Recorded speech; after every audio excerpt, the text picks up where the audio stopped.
So dear friends, welcome back to study room learn no data. तो यहाँ पे है क्लास 12 का मैथ्स का स्टडी वीडियो। बहुत ही छोटी वीडियो बनाऊंगा, 2 से 3 मिनट की वीडियो, ज़्यादा लंबी वीडियो नहीं होगी आपके टाइम सेविंग के लिए। तो यहाँ पे जो बच्चे क्लास 12 में बैठ रहे हैं वो जे का भी पेपर दिए होंगे, तो यहाँ से उनका जे का भी प्रिपरेशन हो जाएगी। सबसे पहले आपको प्रायोरिटी किसको देनी है और जे में प्रायोरिटी किसको दी जाती है और बोर्ड में भी सबसे ज़्यादा मार्क्स किस ज़्यादा स्कोर किया जाता है। तो देखिए, सबसे पहले देख लेते हैं कि मार्क्स कैसे डिवाइडेड है।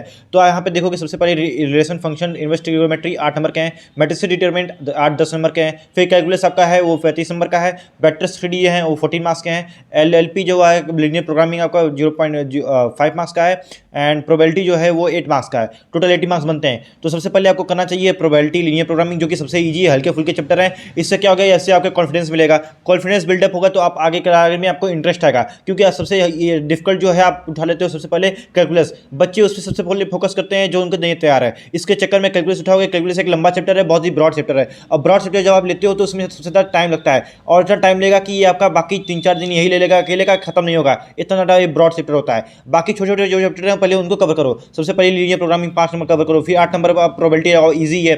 फिर उसके बाद क्या करो, वेक्टर्स लगाओ, 3D ज्योमेट्री लगाओ। ये तो हल्के फुल्के चैप्टर तो फटाक से लगा लोगे, बहुत ही ईजी है। तो यहाँ से आपके 14 मार्क्स और 8 मार्क्स, यहाँ पे 22 प्लस 5 27 मार्क्स। यहाँ से इन 4 चैप्टर से 27 मार्क्स आपके कंफर्म हो गए। ठीक, उसके बाद आप 10 नंबर यहाँ से निकाल लो मैट्रिक्स डिटरमिनेंट से। ये नए चैप्टर आपके लिए हैं, एनसीईआरटी बेस्ड ही आएगा, एनसीईआरटी के बाहर नहीं पूछने वाला है। तो मैट्रिसेस के जितने भी एग्जाम्पल हैं, जितने भी एक्सरसाइजेस हैं, मिसलेनियस एक्सरसाइज है, उसको छोड़िएगा मत। डिटरमिनेंट में भी वही काम करना है। अगर मैट्रिसेस से ढंग से पढ़े रहोगे तो डिटरमिनेंट्स भी हो जाएगा, यानी एक दूसरे से इंटर रिलेटेड है। तो इन चैप्टर को पढ़ो, इनके लिए कोई आपको रिलेशन फंक्शन इन्वर्स ट्रिग्नोमेट्री या फिर कैलकुलस आने की जरूरत नहीं है। और वहीं का बात यहाँ पे भी है कि इनको पढ़ने के लिए आपको कोई एक्स्ट्रा नॉलेज नहीं चाहिए 11th का। यहाँ पे भी वही बात है। प्रोबेबिलिटी तो बचपन से बहुत ही ईजी लगता है, क्लास 9 से आपको, है ना, क्लास 7 से 8 से 9 से बहुत ईजी है। यहाँ पे भी बहुत ईजी है, हल्का फुल्का, खाली ये थोड़ा सा चेंजेस आ गए बट ईजी है। एलएलपी बहुत ईजी है, डायग्राम बना के आपको प्रैक्टिस सॉल्व करना है क्वेश्चन यहाँ पे।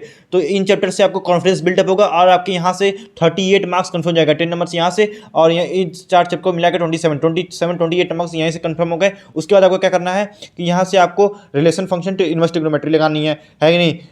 ईजी चैप्टर है, अच्छे चैप्टर हैं, आप इजीली इसको लगा लोगे आराम से। आपके 45 प्लस मार्क्स स्कोर हो जाएंगे अगर इन सभी चैप्टर को कर लोगे। तो सोच लिए ये 80 में से 45 प्लस नंबर पा रहे हो, मतलब मोर देन हाफ। अब यहाँ पे हम बात करते हैं, अगर आपके पास टाइम बचता है 4 दिन के अंदर, तो आप इन सभी 4 चैप्टर को छुओगे। सबसे पहले उसमें लगाओगे क्या, उसमें सबसे पहले आप करोगे application of integral and differential equation यहाँ से, और वो भी टाइम नहीं तो सिर्फ डिफरेंशियल इक्वेशन लगाओ। इन तीनों को छोड़ दो क्योंकि तीनों लंबे चैप्टर हैं। अगर करना चाहते हो तो कंटिन्यूटी डिफरेंशियबिलिटी को कर लेना एंड डिफरेंशियल इक्वेशन कर लेना। उसके बाद अगर आपका ठीक ठाक, अगर आप एवरेज स्टूडेंट हो या फिर मोर देन एवरेज स्टूडेंट हो, तो इन सभी को करने का प्रयास कीजिएगा और इन सभी को एक्सरसाइज को करने को प्रयास कीजिएगा। अब देखिए यहाँ पे solve all NCERT example exercises, मैंने बोल दिया कि ये बहुत ही इंपॉर्टेंट है, सभी प्रैक्टिस करके जाइएगा क्योंकि एनसीईआरटी से डायरेक्टली उठ के आ जाता है क्वेश्चंस। फिर यहाँ पे सीबीएसई मॉडल पेपर लगा के जाइएगा ताकि आपको एक आइडिया मिले कि भैया पेपर कैसा बन रहा है, किस टाइप के क्वेश्चंस आएंगे बोर्ड में। फिर 5 साल का पीवाईक्यू लगा के जाइएगा कि ट्रेंडिंग क्वेश्चंस कौन से हैं, है ना, ट्रेंड पता चलेगा कि किस चैप्टर से कितने क्वेश्चन आ रहे हैं, किस टाइप के क्वेश्चन आ रहे हैं, तो आपको टाइप भी समझ में आएगा इससे। ठीक,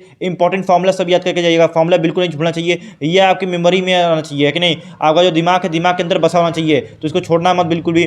और जितने भी मिसलेनियस एग्जाम्पल हैं, मिसलेनियस एक्सरसाइजेज हैं, उनको तो बिल्कुल भी मिस नहीं करना। मिस करना मतलब बेवकूफ़ी हो जाएगी, है कि नहीं। तो इन सभी चीज़ों को आपको ध्यान से अपने माइंड में रखने रहना है। एंड लास्ट मिनट टिप मैं जरूर लेके आऊँगा। तो जो लास्ट मिनट टिप्स आपकी मिलती है ना कि आपको एग्जाम में कैसे लिखना है कैसे नहीं लिखना, वो सब चीज़ बताऊँगा मैं आपको। पहले इन सभी चीज़ों को कवर करो, है कि नहीं। All the very best for your exams. जय हिंद।